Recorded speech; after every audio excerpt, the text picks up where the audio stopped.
ಮಗಳು ಹೇಳ್ಕೊಟ್ಟಿದ್ರಿಂದ ಅವಳು ಹಂಗೆ ಹೇಳಿ, ಅವಳ ಮಗಳು ಹಿಂದ್ಗಡೆನೆ ಇದ್ದಾಳೆ. ಅದಕ್ಕೆ ಅವ್ರು ಹೇಳ್ಕೊಟ್ಟಂಗೆ ಅವ್ರು ಹೇಳಿದ್ರು ಅಷ್ಟೇ. ಅವ್ರು ಇದುವರೆಗೂ ಮನೆ ಜವಾಬ್ದಾರಿ ಒಂಚೂರು ಏನೂ ತಗೊಂಡಿಲ್ಲ, ಇದುವರೆ ತನಕ ತಗೊಂಡಿದ್ದಿಲ್ಲ. ಎಲ್ಲೋ ಕೆಲಸ ಮಾಡ್ತೇನೆ ಅಂತ ಹೋಗೋದು, ಏನೋ ದುಡ್ದಿದ್ರು ತೆಗೆದು ತಗೊಂಡೋಗಿ ಅವ್ಳ ಮಗಳ ಮನೆಗೆ ಕೊಡೋದವ್ರು. ಆಸ್ತಿಗೋಸ್ಕರ ಮಗಳು ಈ ತರ ಎಲ್ಲ ಅಪ್ಪನ ತೆಗೆದು ಅಪ್ಪನಿಗೆ ಈ ರೀತಿ ಎಲ್ಲ ಹೇಳ್ಕೊಟ್ಕೊಂಡು ಕೊಟ್ರು. ಮತ್ತೆ ನಮ್ಮ ಮನೆ ಮಕ್ಳಿಗೆ ಓದಿಸೋದಾಗ್ಲಿ, ಓದಿಸೋದ್ ಬೇಡ, ನೀನ್ ಯಾಕೆ ಓದಿಸ್ಬೇಕು, ಕೆಲ್ಸಕ್ಕೆ ಹಾಕ, ಸಾಕಲ್ಲ, ಒಂದು 7ನೇ ಕ್ಲಾಸ್ ಕಲ್ತ್ಕೊಂಡು ಕೆಲ್ಸಕ್ಕೆ ಹಾಕ, ಕೆಲ್ಸಕ್ಕೆ ಹೋಗ್ಲಿ ಅಂತ ಅವ್ರು ಹೇಳ್ತಿದ್ರು. 3 ಹೆಣ್ಮಕ್ಳು ಯಾರಿಗೂ ಅವ್ರು ಓದಿಸಿದವರೆಲ್ಲ ಕೆಲಸದವರೆಲ್ಲ ಏನು ಜವಾಬ್ದಾರಿಯೇ ತಗೊಂಡವರಲ್ಲ.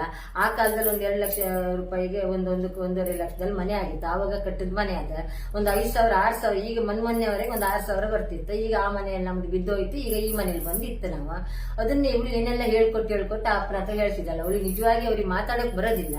ಅವ್ರಿಗೆ ಒಂಥರ ಮಾನಸಿಕ, ಎಲ್ಲೆಲ್ಲ ಹೋಗಿ ಎಲ್ಲಿ ಹೋದ್ರು ಎಲ್ಲಿ ಬರ್ಬೇಕು, ರಾತ್ರಿ ಎತ್ಕೊಂಡು ಸೀದಾ ಹೋಗೋದು, ರಾತ್ರಿಗೆ ಮನೆ ಬಿಟ್ಟು ಹೋಗೋದು, ನಿದ್ರೆ ಕಣ್ಣಲ್ಲಿ ಮಲ್